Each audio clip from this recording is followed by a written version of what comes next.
Cada um de nós vive a nossa vida de acordo com papéis. E eu não falo papéis como se fosse um teatro ou uma peça. São papéis que são nossas funções desempenhadas. Papéis na família, papéis no trabalho, papéis na igreja. E cada um desses nossos papéis, ele tem 4 dimensões. Uma dimensão física, que ela fala sobre os recursos gerados e recursos que são criados. Uma dimensão social, que fala sobre relacionamentos. Uma dimensão espiritual, que fala de valores e virtudes. E uma dimensão mental, que fala sobre aprendizado. Na primeira aula que tivemos, então, nós vimos que uma das nossas melhores definições de excelência é fazer o melhor que você pode fazer com os recursos que você tem atualmente.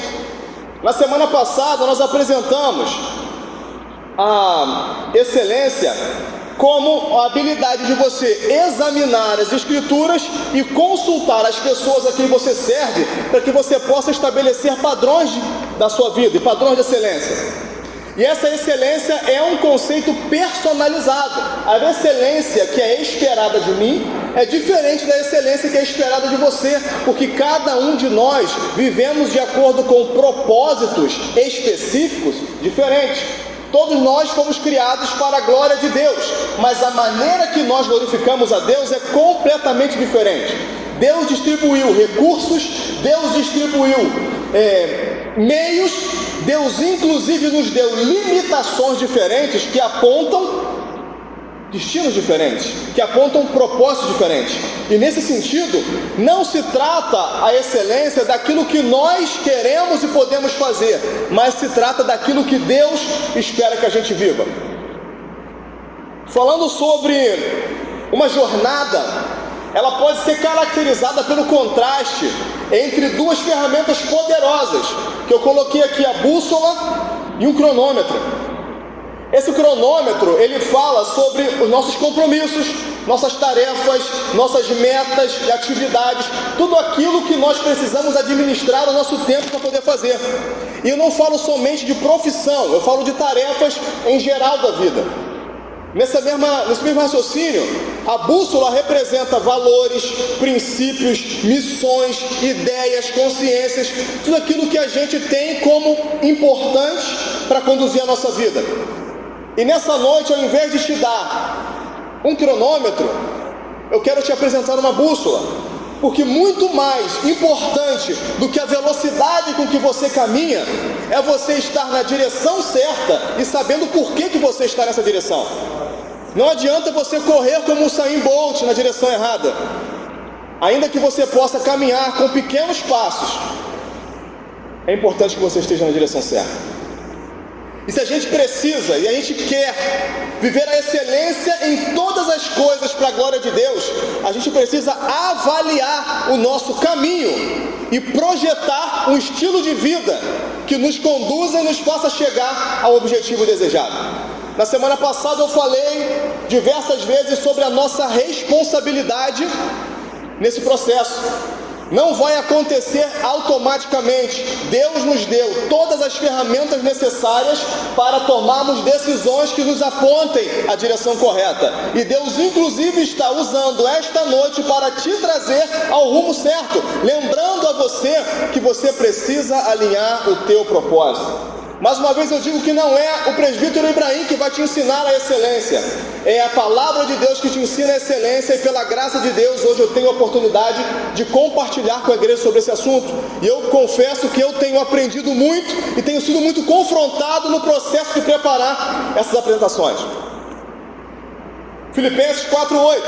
Finalmente, irmãos, tudo que é verdadeiro, tudo que é respeitável, tudo que é justo, estou lendo na Nova Almeida Atualizada, tudo que é puro, tudo que é amável, tudo que é de boa fama, se há alguma virtude e se há algum louvor, seja isso que ocupe o pensamento de vocês. Ou neste caso aqui na NVI, se houver algo de excelente, pensem nessas coisas. Eu quero fazer uma comparação com o Salmo 139, que foi estudado na semana passada, que fala no verso 2: sabes quando me assento e me levanto, de longe percebes os meus pensamentos. A excelência é fácil de ser identificada em diversas áreas. A gente consegue ver a excelência tem cheiro, a excelência tem gosto, a gente toca, a gente sente com o toque, a gente ouve a excelência. Mas os pensamentos são uma situação completamente diferente, porque os nossos pensamentos estão ocultos e eles geralmente não podem ser avaliados por outras pessoas, e em muitas situações nem nós mesmos conseguimos avaliar o motivo dos nossos próprios pensamentos. Graças a Deus que existe a psicologia, a psiquiatria, a psicanálise, enfim, toda essa gama de conhecimentos que nos ajudam a entender motivos que nem nós sabemos a respeito dos nossos próprios pensamentos. E estes pensamentos, ainda que a gente não conheça a origem deles, eles são sementes que nos levam a palavras e ações. Por isso que o apóstolo Paulo deixou bem claro que os nossos pensamentos precisam começar com excelência.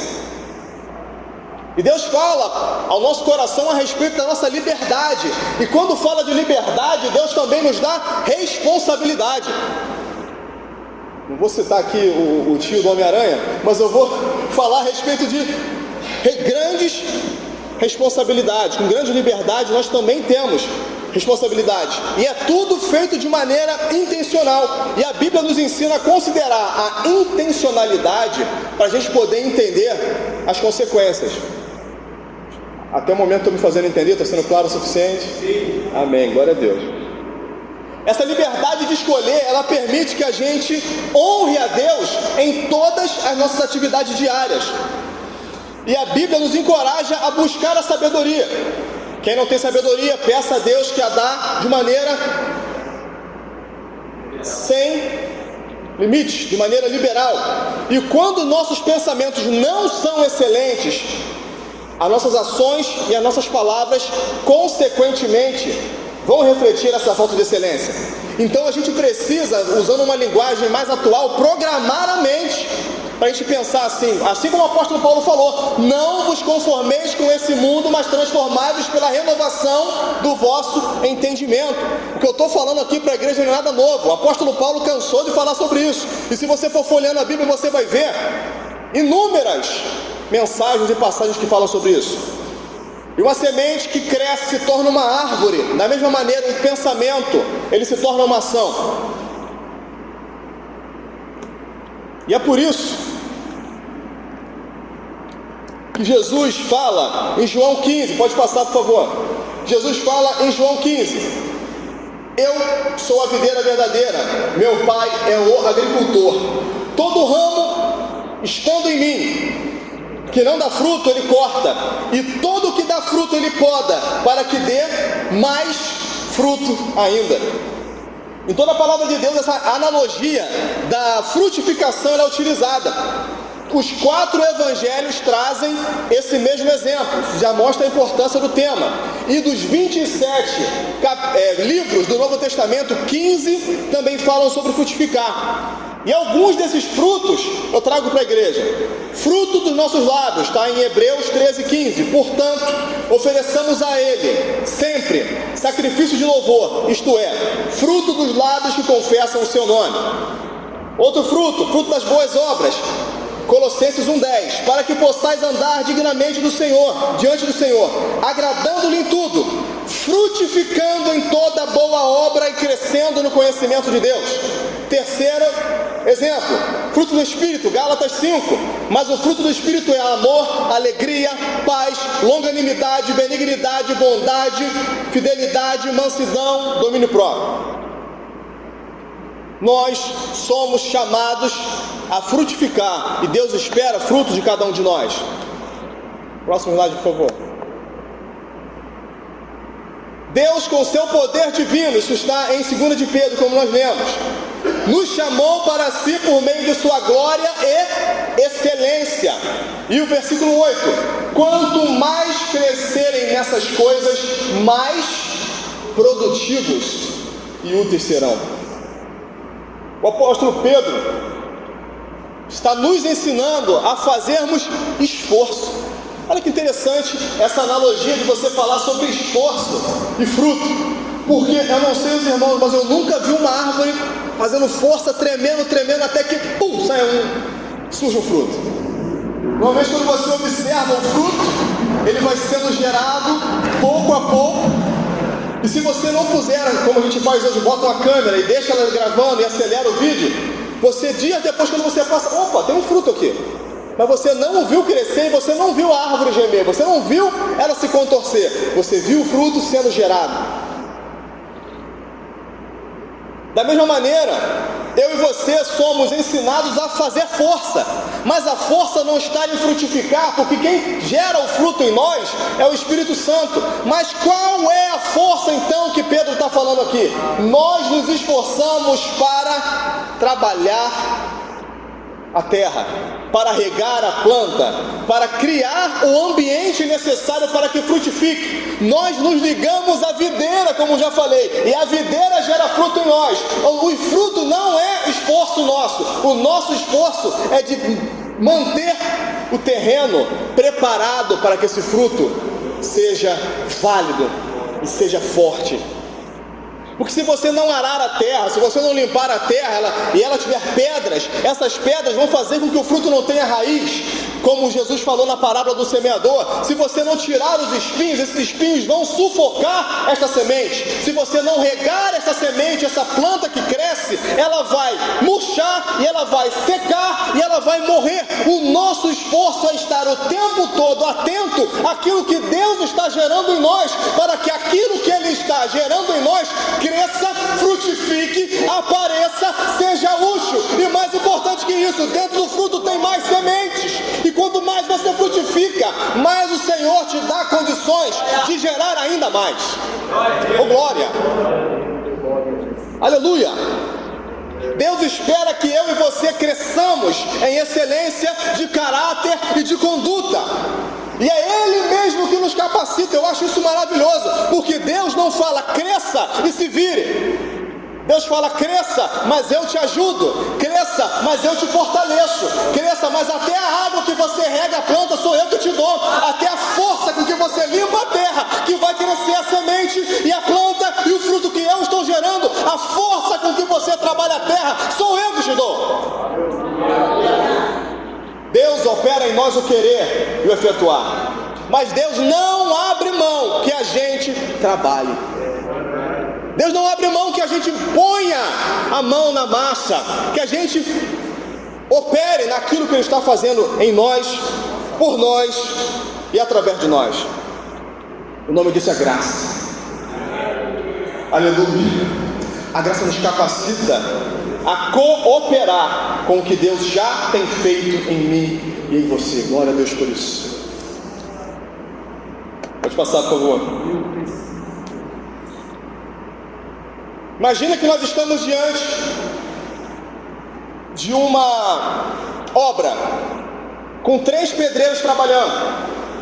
Aí um homem chega para o primeiro pedreiro e fala assim: o que você está fazendo aí? Aí ele vai falar: eu estou colocando tijolo, não está vendo? Bem grosseiro. Aí ele passa para o próximo, para o segundo pedreiro, e pergunta: o que você está fazendo aí? Aí ele fala: eu estou fazendo uma parede. É isso que eu estou fazendo. Ok.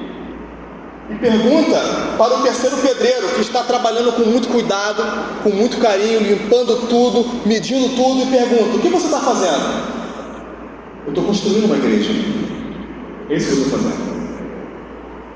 Os 3 estão basicamente fazendo a mesma ação, mas a diferença é que a intenção do coração é completamente diferente e ela interfere no resultado.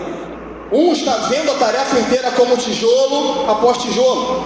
Um está vendo, o outro está vendo apenas uma parede, mas o terceiro está vendo já a igreja que ele está construindo para que o nome do Senhor seja adorado ali dentro. Qual pedreiro será que nós somos nessa noite? porque trabalhar todos estamos trabalhando, tarefas todos temos, tijolos nas mãos todos temos, mas qual tem sido a intenção e a disposição do nosso coração nessa noite? Você se vê atarefado, cansado com o sol, porque você está encurvado colocando tijolo, ou você está glorificando o nome do Senhor, porque você está tendo a oportunidade de edificar algo que trará glória ao nome dele? Colossenses 4:22, nós somos chamados a trabalhar em qualquer situação, como se o nosso patrão fosse o próprio Deus. Então a tarefa pode ser a mais simples, pode ser a mais cansativa, ou até mesmo aquela que você pensa ser irrelevante, mas você não está fazendo para o seu patrão terreno, para quem te mandou. O nome do Senhor é glorificado na sua vida quando você trabalha para a glória dele. Aleluia.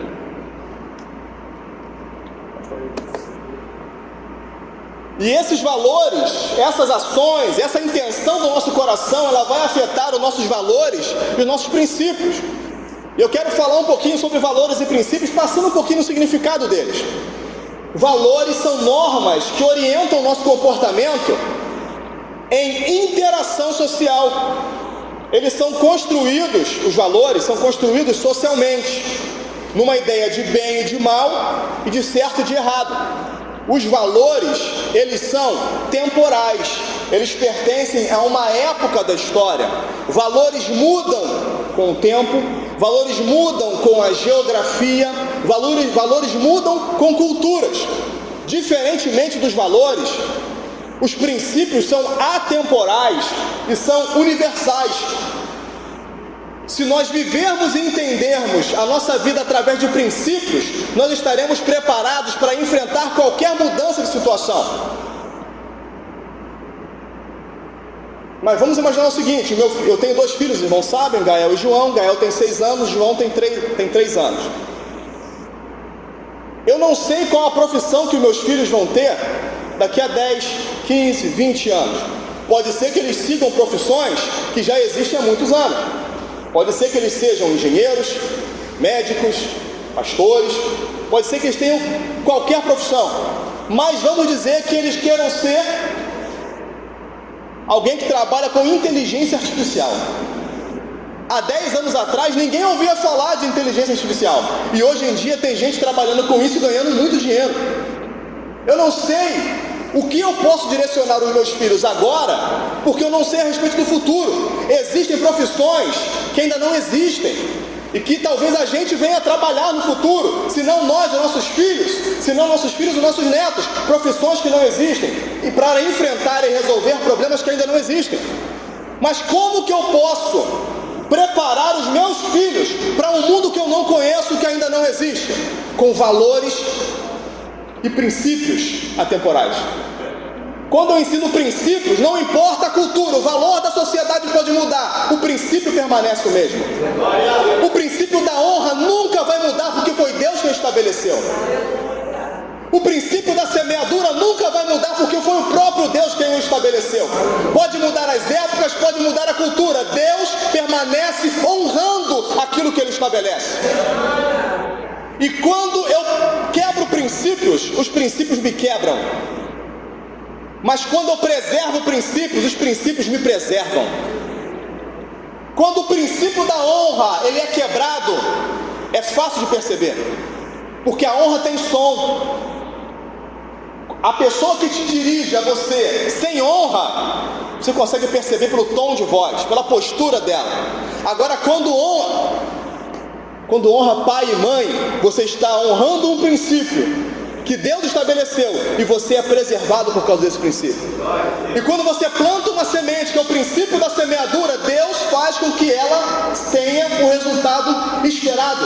É isso que nós precisamos entender. Precisamos honrar princípios para que os princípios nos honrem. Precisamos preservar princípios para que os princípios nos preservem. E Deus tem nos chamado nessa noite a identificar princípios que podem estar sendo quebrados por ação ou por omissão. Quando você planta sementes erradas, a sua colheita ela vai dar frutos errados. Essa é uma quebra de princípios, de ação. E quando você deixa de plantar, eu posso estar falando de oferta, mas eu posso estar falando de honra, mas eu posso estar falando de pontualidade, mas eu posso estar falando de compromisso, mas eu posso estar falando de fidelidade. Quando você deixa de plantar, que é uma semente da omissão, que é uma quebra de princípios por omissão, você também vai ser prejudicado por essa omissão. E falando ainda, eu quero ser um pouco mais teórico, mas paralelamente tendo prático, falando sobre protocolos. Pode passar, por favor. Existe um protocolo adequado para cada situação e nem sempre os protocolos sociais estão nítidos e claros para nós. A apresentação pessoal, ela é um protocolo. A pontualidade é um protocolo. A postura é um protocolo que varia de acordo com a situação. Mas eu vou falar então de princípio, valor e protocolo. Pelo princípio da decência, eu não poderia nunca estar nesse púlpito sem camisa. Se eu for considerar valores temporais, há anos atrás, eu não poderia estar aqui se eu não estivesse de terno. A Assembleia de Deus, eu deveria obrigatoriamente estar de terno para subir ao púlpito. Mas os valores mudaram. Não há pecado, não há erro nisso. É uma mudança de valores que ainda continuam sendo considerados certos para nós. Mas, passando dos valores, falando de protocolo, seria estranho se eu tivesse vindo falar aos irmãos nessa noite com calça, aquela calça larga de academia, aquela camisa grandona de manga comprida de academia. Seria estranho. Por quê? Porque não é o esperado para quem vai dar uma palavra à igreja. É pecado usar calça comprida e camisa de manga comprida? Não, mas esta especificamente que eu acabei de citar seria estranho, seria uma quebra de protocolo. Ao ir à praia, a família gosta muito de ir à praia, eu tento me proteger do sol o máximo possível. Vou de boné, óculos escuros, aquela camisa de manga comprida, o V, até o pulso, e bermuda, e short. Vou assim à praia. Não há pecado nenhum nisso. Está tudo com decência. Para vir à igreja, na ceia, nós vemos, os obreiros vêm de terno e gravata. São protocolos diferentes para situações diferentes. Irmãos, estão entendendo? Estranho seria se eu fosse à praia de terno. É pecado? Não. Está indecente? Não. Só está esquisito. E mais estranho também seria se eu viesse à igreja na ceia de short, camisa de UV de manga comprida, boné e óculos escuros. Entenda que eu não estou falando de pecado, não estou falando de estar certo ou estar errado. Estou falando de situações que são adequadas ou inadequadas para certos ambientes. E por que eu estou gastando esse tempo falando sobre isso? Porque o nosso Deus se interessa por protocolos. Nosso Deus é extremamente protocolar. José, quando foi chamado para sair da prisão e se apresentar diante de Faraó, está em Gênesis 41, 14. Assim que ouviu isso, o Faraó mandou chamar José, que foi trazido às pressas da prisão de onde estava. Depois de se barbear e trocar de roupa, apresentou-se ao Faraó. Quando Deus se apresenta a Moisés na sarça que pegou fogo e não se consumiu, em Êxodo 3:5, o que Deus falou para ele? Tire a sandália dos seus pés. Neemias, quando estava na presença do rei, ele se apresentou com um semblante triste, e o rei logo percebeu que alguma coisa estava errada, porque o protocolo na presença do rei era se apresentar com um semblante feliz. Em Ezequiel, quando Deus se apresenta para Ezequiel, ele fala: filho do homem, põe-te em pé, que eu vou falar com você. Determinadas mudanças de situação na minha e na sua vida dependem da identificação de certos protocolos que nem sempre vão estar claros para mim e para você. Porque você pode falar assim: a minha essência de cristão vai me fazer permanecer, mas quem te dá acesso é protocolo. Você pode ser muito bom no que você faz, mas se você chega todo estranho para falar com o seu patrão, todo mal apresentado, não estou falando de estar com roupa cara ou roupa barata, eu estou falando de estar mal apresentado, postura ruim, um jeito de falar ruim, o seu acesso ele é fechado. Você pode ser o melhor profissional do mundo, o seu acesso ele vai ser fechado, porque você pode ser bom, e ser bom te faz permanecer, mas é o protocolo que te faz entrar. Em Êxodo 28, versículos 33 ao 35, nós lemos que os sacerdotes que serviam a Deus no lugar santíssimo tinham sinos na orla das suas vestes. Enquanto eles andavam, enquanto eles serviam, havia um barulho que os que estavam de fora ouviam que o serviço estava sendo feito. Vocês sabem, são alunos de escola dominical e sabem que para adentrar ao Santo dos Santos, você tinha que seguir um protocolo e um ritual muito sério de santificação. Ou seja, para estar ali, era necessário ser santo. Ou seja, aquele barulho não era um barulho para indicar que eram santos para Deus. Aquele barulho indicava que eram santos para os homens. Deus sabia que eram santos, mas as pessoas que estavam do lado de fora precisavam ouvir que havia um serviço santo sendo feito. Oh glória! Deus conhece o seu coração, mas o seu patrão não conhece. Ele precisa ouvir o barulho dos sinos que balançam de santidade enquanto você anda. Oh glória!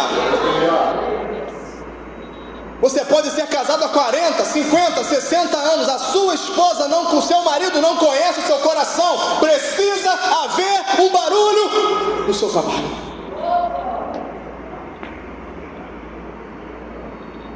Deus pode estar dando resposta para crente nessa noite que há muito tempo ora: Senhor, por que a porta abre, mas fecha?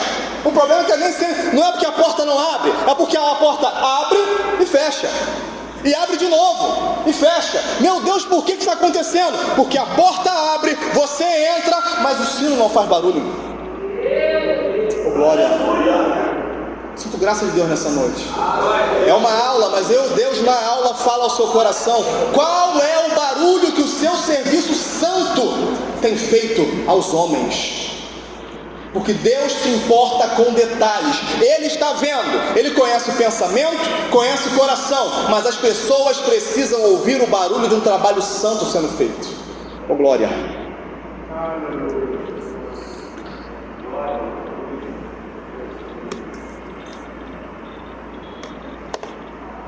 Colossenses, capítulo 3, versículos 17 e 23.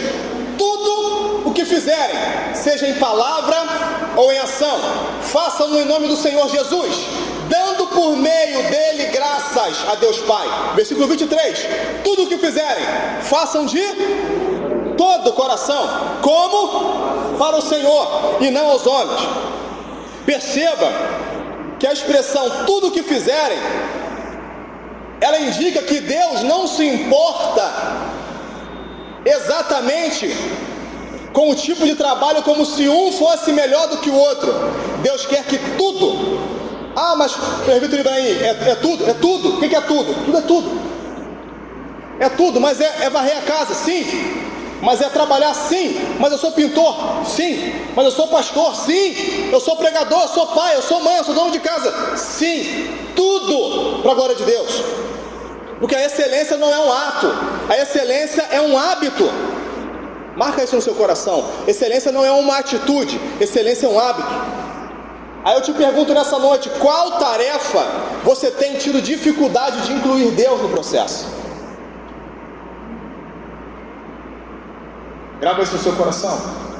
Quero que esse questionamento fique com você nessa noite. Quais das inúmeras tarefas que eu faço, eu tenho dificuldade de incluir Deus no processo?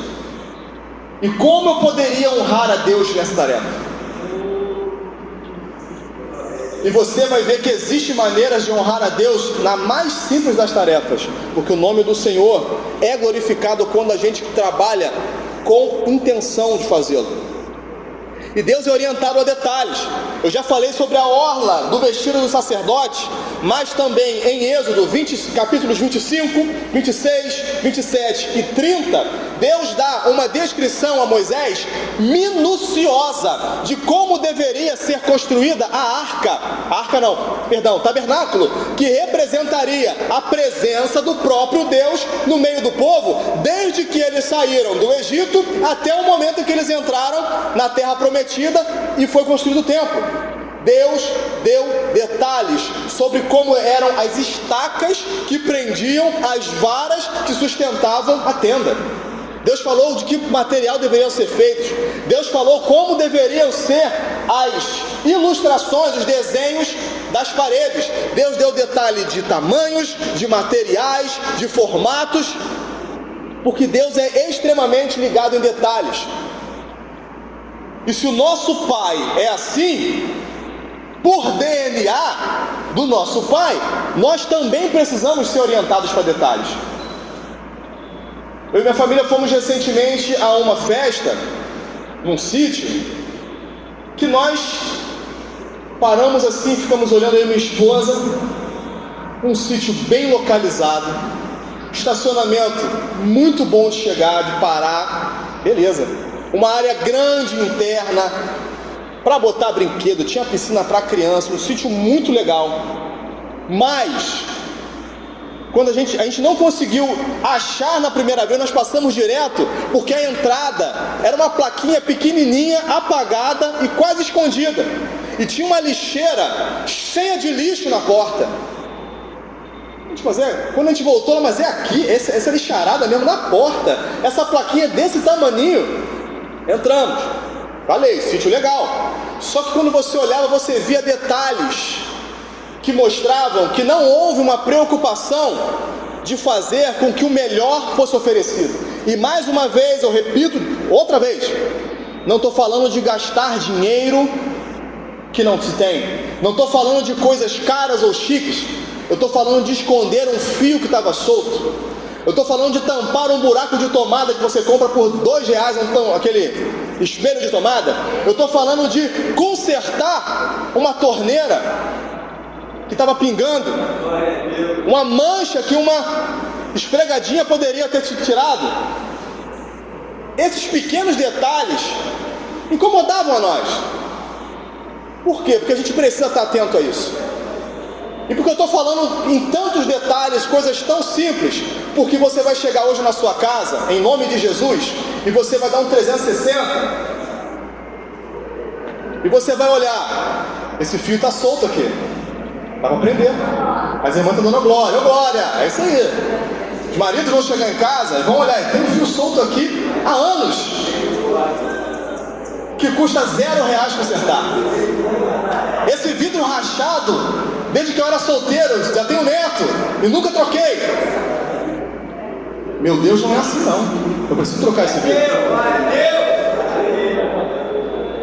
Mais uma vez, não estou falando de gastar dinheiro, de reformar a casa, apesar de que as irmãs gostariam que a casa fosse reformada. Eu também adoraria que a minha casa fosse reformada, mas eu estou falando de coisas simples, porque na simplicidade a gente revela a natureza do nosso Deus.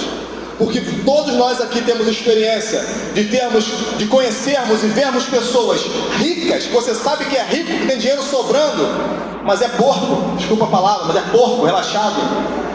E quantos de nós já não vimos também pessoas que a gente vê que é simples, que não tem dinheiro, mas é organizado, é limpo, é cuidadoso, porque nunca foi questão de riqueza financeira, foi questão de riqueza de princípios. Você vai chegar na sua casa e você vai rodar o ambiente que você está. Esse negócio não pode ficar assim. Está quebrado? Dá para consertar? Conserta. Tem tanta coisa que uma chave de fenda resolve, meu amigo. Tem tanta coisa que uma fita isolante resolve, minha irmã. Tem tanta coisa que uma esponja resolve. Tem tanta coisa que uma vassoura resolve. Tem tanta coisa que uma pesquisa no Google resolve. Tem tanta coisa que uma pergunta para a pessoa certa resolve. Aquele problema que há anos, aquele documento que nunca saiu, porque você nunca se preocupou de perguntar para quem podia resolver. Mas o Senhor está te dando uma chave, que é uma resposta de oração nessa noite. É você, não é o anjo que vai bradar na tua casa, é você que vai olhar e vai procurar, e Deus te dará graça para encontrar pontos aonde você pode revelar a glória dele, a graça dele, a excelência dele na sua vida. Oh, glória! Aí você vai se perguntar, tá pronto? O que eu posso fazer a mais? O que dá para melhorar? O que posso tirar daqui? E são esses detalhes que vão te informar quais são os seus próximos passos. Esses detalhes vão te informar em que você precisa trabalhar mais em você mesmo, o que você precisa aprender, o que você precisa substituir nos seus costumes. Glória a Deus, Deus está falando aqui nessa noite. Pode passar. Em Lucas 10, eu quero falar sobre uma passagem que ela reflete muito bem o conflito entre o cronômetro e a bússola, entre as tarefas, as inúmeras tarefas e a nossa necessidade real da vida.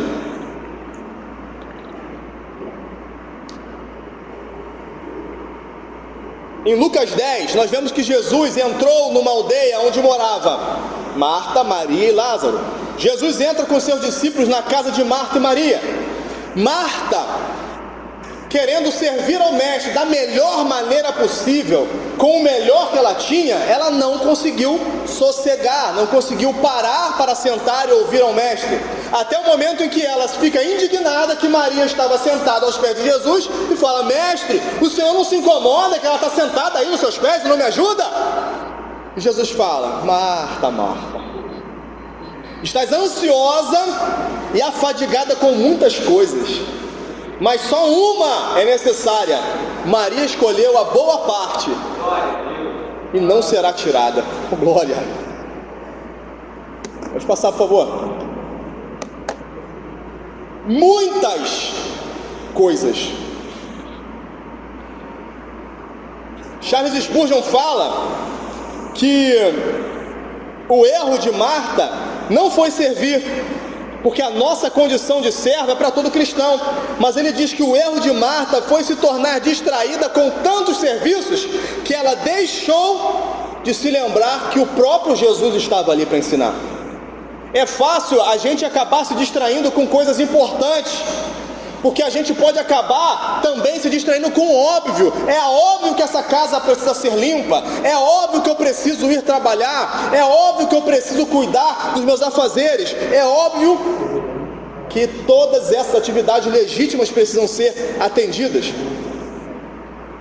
E eu me identifico com essa passagem, e eu creio que vocês também se identificam com aqueles que vivem o dia inteiro com tanta coisa para fazer, que no final do dia, se der para concluir metade, mesmo que seja mal feito, já está bom, porque se fosse deixar por conta própria não ia sair nada.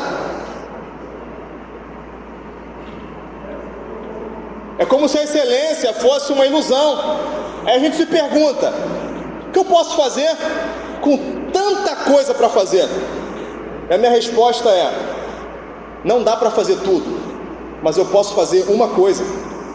Eu não vou conseguir satisfazer todas as necessidades, as demandas, mas eu posso ser obediente ao Espírito Santo para poder entender qual é a direção no dia de hoje, neste momento, diante das situações. O Espírito Santo, ele nos indica qual é o melhor caminho. Naquele momento, as tarefas de cuidar da casa eram importantes, eram necessárias, mas havia algo mais importante do que o cuidado da casa, era a presença do Mestre.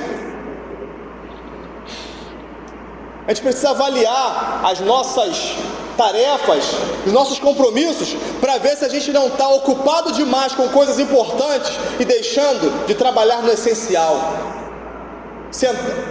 A casa sempre teria sujeira para limpar, comida sempre teria que ser feita, mas o mestre visitando a casa e ensinando, ela não teria por muito tempo. Aquele era o momento, aquela era a oportunidade. E Jesus fala para ela: Marta, você está muito ansiosa, você está muito preocupada, você está muito fadigada.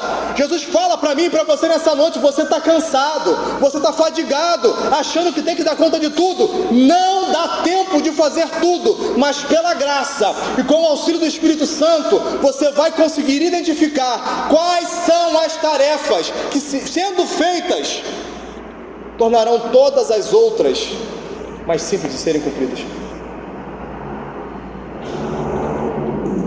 Jesus fala sobre isso. Pode passar também, por gentileza. Jesus fala sobre isso também no outro encontro, em Lucas 18, versículos 22 e 23, com o homem rico, em que ele fala: mestre, como é que eu faço? E como é que eu posso chegar no reino dos céus? Jesus fala, porque esse homem chega para Jesus e fala que ele obedecia, que ele era fiel, que ele dava oferta, que ele era maravilhoso. E Jesus fala: falta ainda uma coisa. Eita, Venda tudo que você possui e dê o dinheiro aos pobres, e você terá um tesouro nos céus. Depois, venha e siga-me. Ele ofereceu para Jesus a sua obediência, ele ofereceu a sua história, o seu histórico. Mas o que faltava para ele? Faltava se desapegar das riquezas para seguir a Jesus. Mas Jesus está falando que o problema, que ser rico é um problema? Não. Jesus está falando que para aquele homem a riqueza era o problema. Para Marta, o problema era estar afadigada com as tarefas da casa. Era uma coisa que faltava. Para este homem era a riqueza. A nossa uma coisa é diferente. Pode ser que você esteja sobrecarregado com preocupações, com riqueza, com pecado, com tarefas, com o que quer que seja, com costumes, com hobbies, com hábitos. O essencial não é de falar que você tem que abandonar o dinheiro e virar um monge. Eu não estou falando disso, eu estou falando que você precisa identificar o que é que tem te impedido de seguir. Porque se você comparar os dois textos, você coloca os dois em perspectiva, você percebe que Jesus está falando sobre parar algo que te distrai para estar tempo suficiente aos pés dele. Porque o nosso progresso não está nas atividades e nas pessoas, mas naquilo que a gente conquista servindo aqueles que estão no caminho. Jesus fez isso. Em 3 anos ele servia. Jesus teve tempo para atender a necessidade do povo. Jesus não construiu um templo para que as pessoas viessem até o templo. Jesus tabernaculou entre nós, ele habitou entre nós e ele se fez presente no meio do povo. Jesus teve tempo para curar, Jesus teve tempo para visitar, Jesus teve tempo para ir a casamento, Jesus teve tempo para ensinar, para multiplicar pão, para dormir no barco, para cuidar de criança. Jesus teve tempo. E C.S. Lewis fala para nós: o Senhor nos manda fazer devagar e sem jeito coisas que Ele poderia fazer com perfeição num piscar de olhos, porque Ele ama nos ver trabalhando. Nós precisamos fazer menos coisas. Eu queria estar nessa noite falando como você fazer gestão do tempo para fazer tudo, mas não é isso que a palavra de Deus nos diz. Nós precisamos fazer menos coisas, mas essas poucas coisas precisam ser muito bem feitas. É prioridade, é cortar custo, é falar que não, mas não é falar que não para os outros, é falar que não para nós, é entender isso que estão querendo que eu faça, isso que eu quero fazer, precisa ser feito agora, está me distraindo do meu propósito, estou ficando fadigado demais a ponto de não ouvir o meu mestre, alguma coisa precisa ser cortada. Próximo slide, por favor. Todavia, apenas uma é necessária, e Maria escolheu. Maria não foi ordenada, Jesus não falou para ela: senta aí, Maria. Jesus permitiu que ela escolhesse. E o que ele falou depois? Esta não será tirada. A graça de Deus, a paz que excede todo entendimento, vai permitir que quando você escolhe estar na melhor parte, ela não vai ser tirada de você, ainda que no ambiente próximo as coisas estejam complicadas, haja críticas diretas na tua frente, no ambiente ao redor, pessoas passando com pratos, passando com louças, passando com vassouras, ou seja, um ambiente de trabalho, de caos, revolta ao seu redor. A graça de Deus vai te dar a oportunidade de permanecer sentado aos pés de Jesus em paz. Você percebe que Jesus está fazendo uma promessa para mim e para você nessa noite? Quando você escolhe a melhor parte, ela não vai ser tirada. Venha quem for, fale o que falar, faça o que quiser fazer, reclame o quanto quiser, Jesus não vai permitir que a paz que excede o entendimento, que alcança aqueles que estão sentados aos pés dele, seja tirada. Mas Jesus não vai te obrigar a sentar aos pés. Maria escolheu. Glória. Tem um desequilíbrio aqui nessa situação. E os escritores bíblicos, eles não veem as áreas da vida como alguma coisa separada. Não tem vida secular e vida cristã. Não existe trabalho e vida particular. Não existe ministério e vida particular. Não existe criação de crianças e vida particular. É tudo uma coisa só. E não tem nenhuma evidência bíblica, não tem nenhum versículo bíblico que eu vou encontrar aqui, que eu vou conseguir falar que a gente precisa distribuir peso igual em todas as áreas. O significado de equilíbrio é distribuição igual de peso. Em nenhum lugar da Bíblia você vai achar isso. Mas o que você vai achar em Coríntios 10, 1 Coríntios 10, 31 é: faça tudo para a glória de Deus. É desequilibrado sim, meu amigo, minha amiga, meu irmão e minha irmã. É desequilibrado sim, é diferente sim. Os pesos não vão ser iguais em todas as áreas. Mas para cumprir bem o nosso papel, a gente precisa aceitar que as coisas acontecem desse jeito. Quando a gente fala que perdeu o equilíbrio, geralmente a gente está falando que na nossa vida algumas prioridades mudaram de lugar. Por mais que você tente, sempre vai ter alguma coisa incompleta no final do dia, no final da semana, incompleto no final do mês, sempre vai ter algo incompleto no final do ano, e sempre vai ter algo incompleto no final da vida. Isso é perfeitamente normal. É esperado que isso aconteça. Porque você fazer coisas bem feitas, existe um preço a ser pago. E o preço é que toda a energia que você gastou fazendo algo bem feito, outras tarefas vão deixar de ser atendidas. Mas é aí que entra a ideia de balanço. Você vai, resolve alguma coisa e volta. Você nunca fica tempo demais sem atender as outras demandas. Mas você também não fica tempo demais sem cuidar do que é importante. E pode passar, por favor, o slide. Eu perguntei para o meu filho Gael o que era essa imagem para saber se a imagem estava clara o suficiente. Ele falou: gangorra.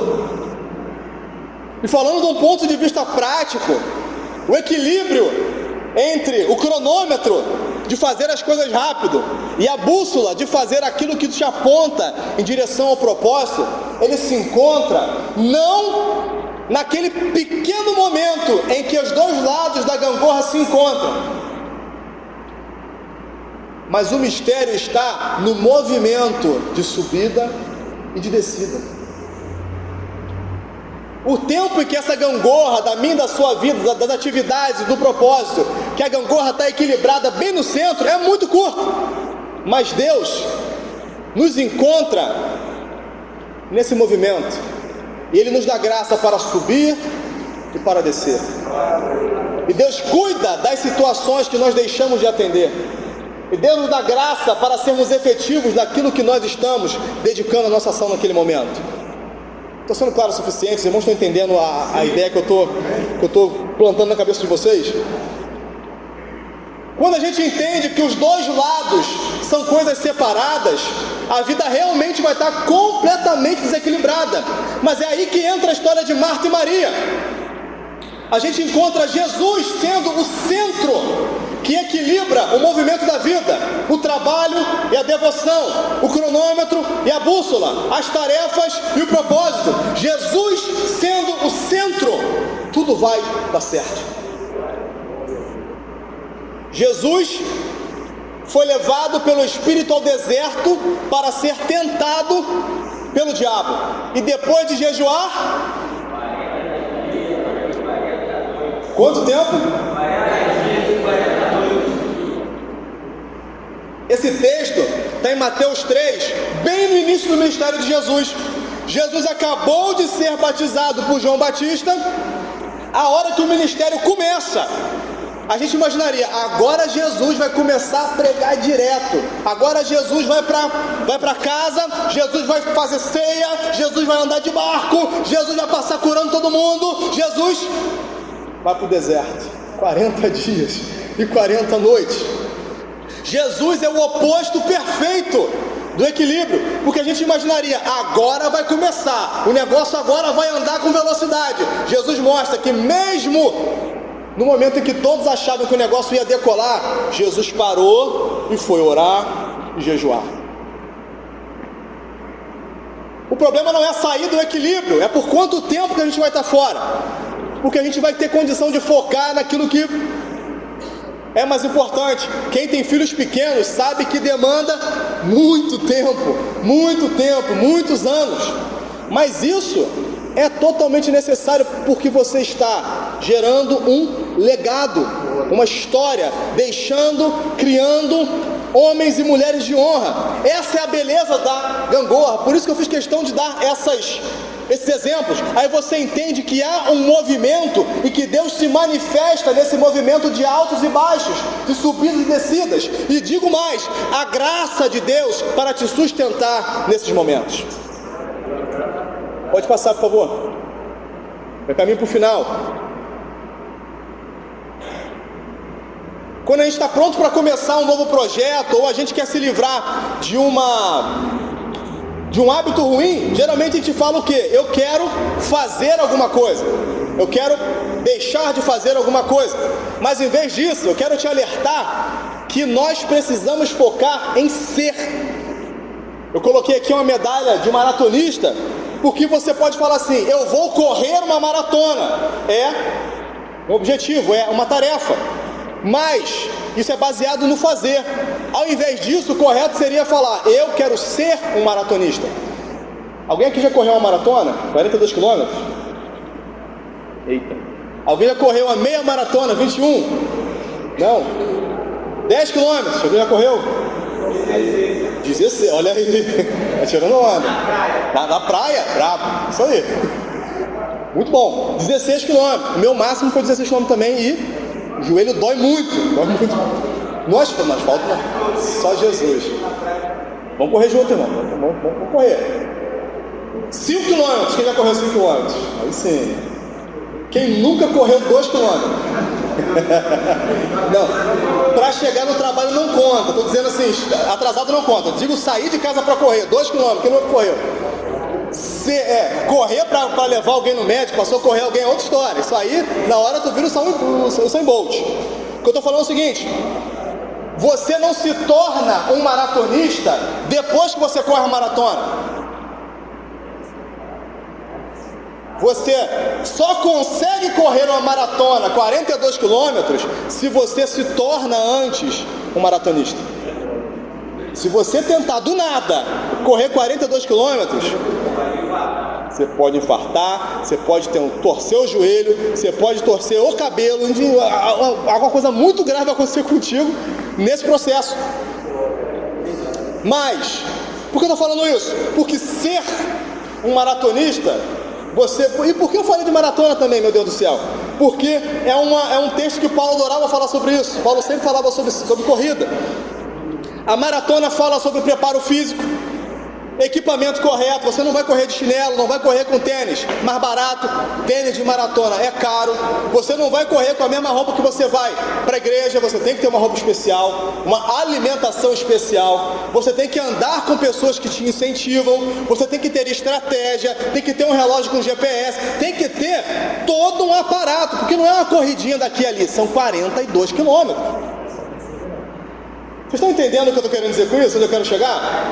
É muito mais grave. Só dá para correr a maratona, que é um ato, se você se tornar um maratonista antes.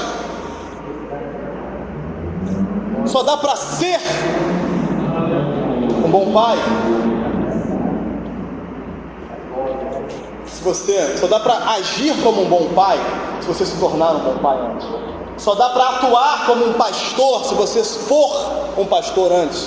Só dá para agir, só dá para fazer se você se tornar antes. E tudo que eu falar aqui, qualquer exemplo que eu te der, sempre vão ter elementos a serem adquiridos naquelas dimensões: a dimensão física, mental, emocional e espiritual. Toda essa aula está conectada. E Deus fala com a gente sobre o foco no presente, porque a gente pode estar pensando em alguma coisa muito lá na frente, mas o foco é agora. Passa por favor o slide. Jesus fala sobre assentar-se primeiro para calcular uma despesa e verificar se tem os meios para concluir. Jesus não trabalha no improviso. Jesus não trabalha assim, ó, vamos lá, que Deus vai dar graça para fazer, e vamos arrebentar, e vai dar certo. Não senta para anotar não, para ver se vai dar certo. Agora, depois que você anota e vê que você não tem o recurso necessário, e você apresenta para o dono do recurso, aí a coisa muda de figura. Quem aqui também casou sem ter dinheiro para casar? Mas depois que botou no papel e viu que não tinha dinheiro e falou, ai meu Deus, aí você falou com a pessoa certa. Aí o recurso vem, aí Deus dá graça, aí Deus entra no negócio. Mas se você não sentar, calcular, verificar e identificar, rimando, não vai dar. Ô Glória, passa por favor o slide. E aqui eu mostro para os irmãos a tabela que eu fiz, e eu prometo que eu estou acabando, que eu fiz a respeito de um maratonista. O papel dele quer ser um corredor. Aliás, o papel dele é de corredor. Ele quer ser um maratonista. E na primeira dimensão física, ele precisa de equipamento, precisa de corrida, alimentação. E alimentação é caro. A alimentação de maratonista é mais caro ainda. Haja frango e batata doce. Aveia, ô glória, aveia, banana, e vamos lá. Eita terra, isso aí, tá de potássio. Meu Deus, o irmão tá preparado, olha aí, tá pronto. Pô, mas é isso mesmo. Social, dimensão social, relacionamento, tem que ter um treinador, tem que ter uma equipe. Espiritual, você tem que ter superação, porque vai doer a barriga, vai doer o joelho, vai doer músculo que você nem sabia que tinha. Mental, tem que ter estratégia, alimentação saudável, vem da sua cabeça também. Aí sim você consegue fazer o quê? Correr, treinar, comer e descansar. Eu botei aqui um texto de Paulo. Retendo firmemente a palavra da vida. Assim no dia de Cristo eu me orgulharei de não ter corrido, nem me esforçado inutilmente. Acabei a carreira, guardei a fé. Essa carreira não é uma carreira, não é uma carreira profissional. Ele fala, carreira é corrida mesmo. O apóstolo Paulo gostava de falar sobre corrida. Pode passar, por favor. E aqui eu expandi essa tabela. Aí você, quiser tirar foto, quiser guardar isso para você, você vai fazer. E aqui você vai colocar todos os seus papéis. Nós já aprendemos os nossos papéis. Meu papel de cristão, eu quero ser o quê? Santo. Eu quero ser santo. E para ser santo, o que eu preciso? Quais são os recursos que eu preciso para ser santo? Os meus recursos são diferentes dos seus. Eu não posso preencher para você. Quais são os relacionamentos que eu preciso ter para ser santo? Além de Deus, eu tenho que andar com gente santa. Isso é muita coisa. Eu tenho que parar de andar com gente ímpia. Ele está falando. Na dimensão espiritual, o que eu preciso ter? Comunhão, perseverança. Na dimensão mental, eu tenho que pensar em coisas excelentes. E aí eu vou fazer o quê? Orar, jejuar, ler a Bíblia, vir à igreja. Estão entendendo o exemplo que eu estou falando? E se eu vou colocar aqui, profissional, membro da família, cidadão, vizinho, pai, mãe, filho, irmão, tio. Essa tabela aqui, ela vai ser preenchida como você quiser. Mas depois que você olha, você verifica, analisa o que precisa, aí você tem algo a orar a respeito. Se te faltava coisa para orar, agora vai ter de sobra. Por isso que eu recomendo que você registre isso, guarde no seu coração, sente na sua casa e faça esse exercício.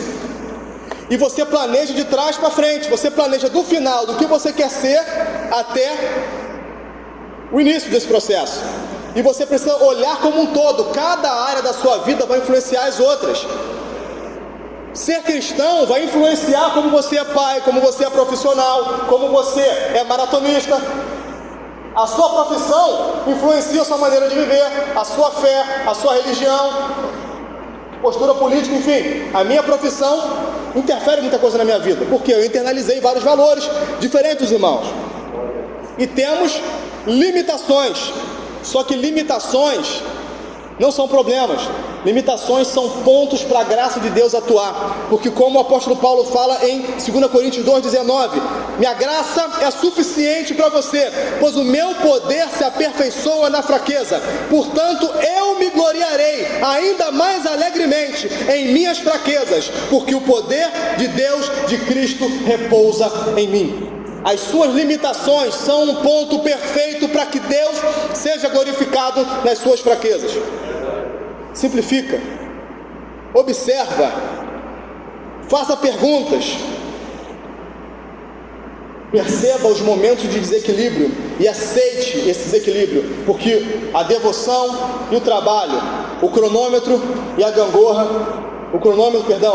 e a bússola andam juntos, são os dois opostos da gangorra, e nesse movimento você vai ter uma vida de valor e excelente diante de Cristo. Pode passar, por favor. Simplifica.